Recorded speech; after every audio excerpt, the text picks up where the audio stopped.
Adiala jail के दरवाजे पर शोएब शाहीन को मुक्का मार कर गिराने वाले फवाद चौधरी ने सुलह कर ली है। अडयाला जेल से बाहर आने के बाद फवाद चौधरी ने कहा है कि उन्होंने बानी पीटीआई के कहने पर शोएब शाहीन से सुलह की है। सहाफ़ी ने सवाल किया कि खुद ही मुक्का मारा और खुद ही सुलह भी कर ली, जिस पर फवाद चौधरी ने कहा कि जब मुक्का उन्होंने मारा था तो सुलह भी उन्होंने ही करनी थी। फवाद चौधरी ने मजीद कहा कि शोएब शाहीन ने दावा किया था कि बानी पीटीआई ने मुझे भगोड़ा कहा है। बानी पीटीआई से जब ये पूछा तो उन्होंने कहा कि ऐसी कोई बात ही नहीं हुई।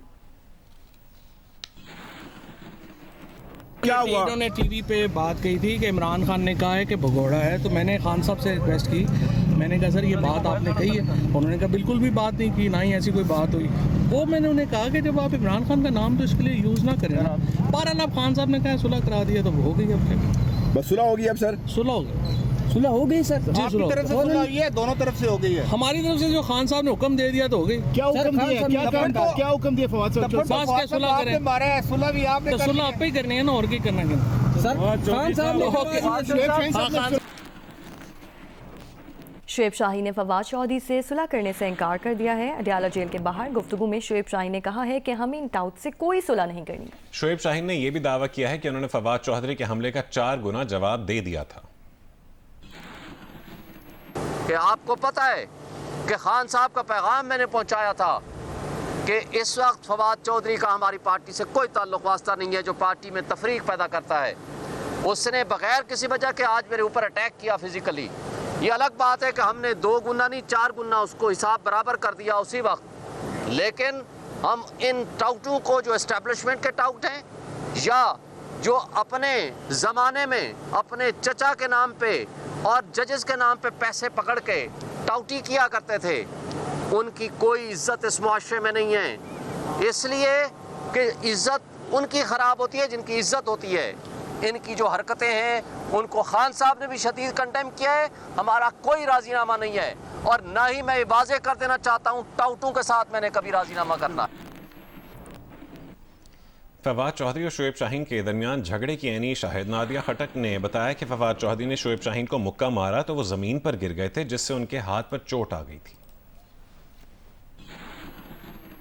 हम लोग खड़े थे, शोएब शाहीन जो हैं वो बात कर रहे थे, इंतज़ार कर रहे थे अंदर अदालत में जाने के लिए। तो अचानक जो है वो फवाद चौधरी साहब बल्कि जा रहे थे, वो वापस आए, उन्होंने उनको मतलब मारा है और साथ ही बहुत ज़ोर से गिराया है। शुक्र अल्हम्दुलिल्लाह कि उनकी हड्डी नहीं टूटी, बहुत ही ज़ोर से गिरे और मैं थोड़ी दूर खड़ी थी, फिर उन्हें जाके वहाँ से उठाया है और उनके हाथों पे भी थोड़ा सा जख्म आया, लेकिन अल्लाह का शुक्र है कि वो बच गए।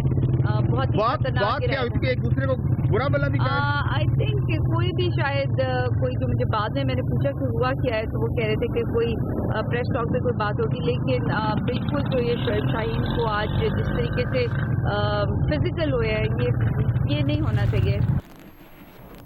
और पीटीआई के सेक्रेटरी जनरल सलमान अकरम राजा ने कहा है कि बानी पीटीआई ने शेर अफजल मरवत के अखराज का फैसला ठोस वजूहात की बुनियाद पर किया है। लाहौर में गुफ्तगू करते हुए सलमान अकरम राजा ने कहा कि इन्हें बानी पीटीआई से बैकडोर राब्तों का कोई इल्म नहीं है।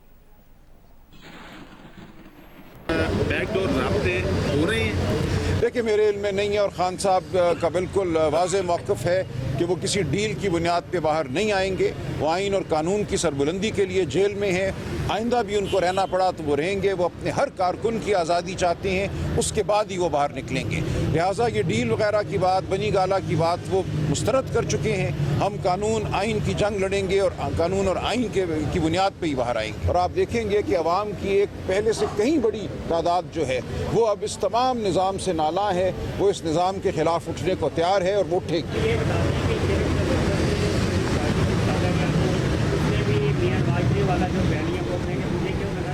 जी ये सवाल हो गया ना, मैंने अर्ज़ कर दिया कि ये मासूमाना सवाल है। वजूहात वो जानते हैं, खान साहब किसी ठोस वजह के बगैर ऐसा फैसला नहीं करते, तो ये बात कोई ऐसी ढकी छुपी नहीं है। जो भी वाक़यात हैं उनके इल्म में भी हैं और आपके इल्म में भी अगर नहीं है तो आ जाएंगे। डिफेंस से अगवा होने वाले मुस्तफ़ा के हवाले से पुलिस हुक्काम का कहना है कि बलूचिस्तान के इलाके धरोजी से जली हुई लाश मिली है, जो मुमकिन तौर पर मुग़वी की हो सकती है। लाश को तदफीन के लिए ईदी हुक्काम के हवाले कर दिया गया है। इस हवाले से मज़ीद जानेंगे। ईदी फाउंडेशन में मौजूद हमारे नुमाइंदे ज़ीशान शाह मौजूद हैं। जी ज़ीशान।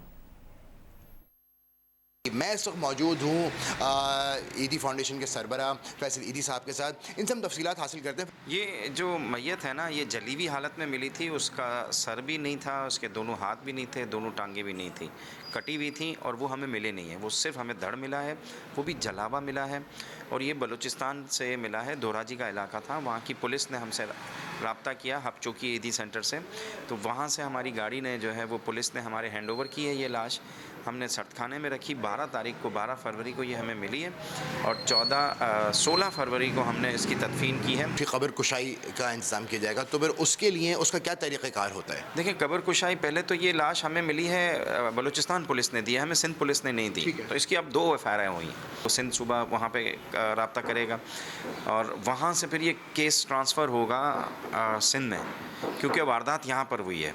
तो ये ट्रांसफ़र होने में मुझे लगता है हफ्ता दिन 10 दिन लग जाएंगे। जो भी आगे प्रोसीजर फॉलो किया जाएगा उस हवाले से ईदी हुकाम उसको फॉलो करें। उनका कहना है कि अदालती हुक्म आएगा, उसके बाद मजिस्ट्रेट की मौजूदगी में इस मैयत को निकाला जाएगा और उसके बाद में जो ईदी फाउंडेशन की जानिब से इनको असिस्टेंस प्रोवाइड की जाएगी। जी, आगे बढ़ते हुए आपको बताएं कि मुस्तफ़ा कत्ल केस के शरीक मुलजिम शिराज बुखारी का 21 फरवरी तक का जिस्मानी रिमांड मंजूर कर लिया गया है। मज़ीद तफसील जानेंगे अमीन अनवर से। जी अमीन, बताइएगा क्या तफसील है? जी बिल्कुल, मुस्तफ़ा आमिर अगवा और कत्ल केस में केस के तफ्तीशी अफसर ने मुलजिम को आज इंसदाद दहशतगर्दी अदालतों के मुंतजिम जज की अदालत में पेश किया गया था, जहां पुलिस ने अदालत से मुलजिम के 1 माह के जिस्मानी रिमांड की इस्तदा की थी। पुलिस की जानिब से अदालत को बताया गया था कि केस में अगवा के बाद अब कत्ल की 302 की दफात भी शामिल कर ली गई हैं। इसके साथ साथ शवाहिद छुपाने और लाश को जलाने की दफात का भी इजाफा किया गया है।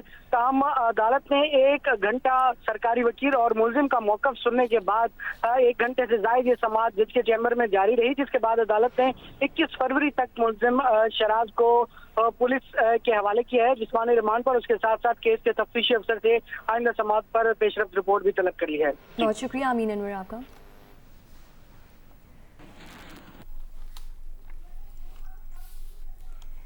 Welcome back. लाहौर के अलहमरा हॉल में जारी 3 रोज़ा फैज़ फेस्टिवल का आज दूसरा रोज़ है। आज सूफियाना कलाम पर बात की परफॉर्मेंस, फैज़ के कलाम और उनकी किताबों पर गुफ्तगू होगी। मज़ीद तफसीलात जानेंगे वहाँ पर मौजूद हमारी नुमाइंदा उम्मे फरवा से। जी उम्मे फरवा।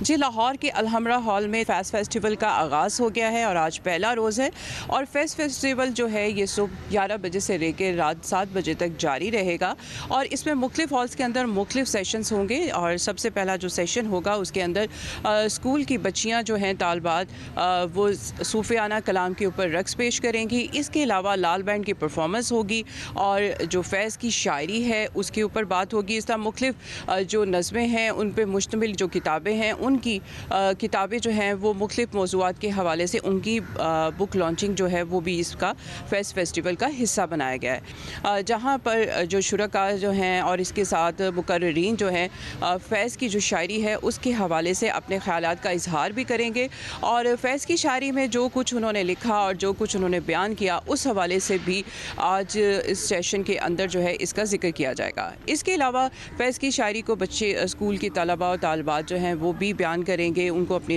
गा कर जो है वो परफॉर्म करेंगे। इसके अलावा ड्रम बीट का भी एक जो सेशन है वो रखा गया है। तो इस तरह से मुख्तलिफ सेशंस के अंदर जो है वो फ़ैज़ को ट्रिब्यूट जो है यानी फ़ैज़ की जो खिदमात हैं उसको सराहा जाएगा और उसके साथ साथ जो है खराज तहसीन जो है उन्हें पेश किया जाएगा।